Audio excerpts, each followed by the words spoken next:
Ang negosyong pag-aalaga ng baboy ay di biro. Seryosong trabaho ito. Pero kung ikaw ay handang magsumikap at magtiyaga, magandang kabuhayan ang dulot ng mabuyan.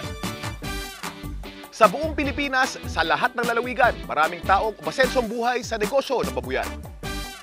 Kaagapay sa tagumpay ang Pigrolac at Univet. Malaki na itutulong ng Pigrolac Hog Feeds at Univet products sa pagpapalaki ng negosyo.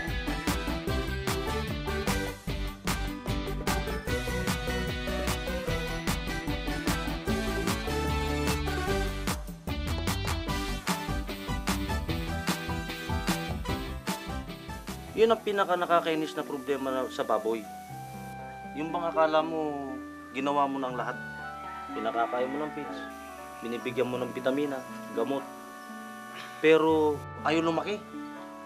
Pansot, ang hirap ibenta. Lugi.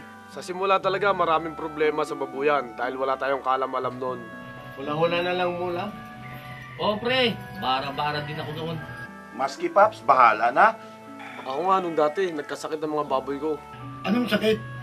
Ano nga ba yun? Basta nagkulay violet ang tenga ng mga baboy ko. Di ko alam kung bakit nagkaganon o anong sakit yun. Di tulad ni Mang Mercado, wala akong kalam-alam sa pagtuturok. Di ko malaman ang gagawin sa pagtuturok.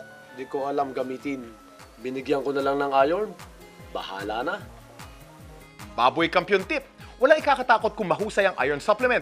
Ang Jectran Premium ay tinuturok sa ikatlo at ikalabing-apat na araw ng mga biik. Meron tong zinc na pampalakas ng resistensya kontra bansot, kontra anemia. Para naman malabanan ng scouring, gumamit ng Bacterid. Tibag ang grabing scouring sa presyong katitig.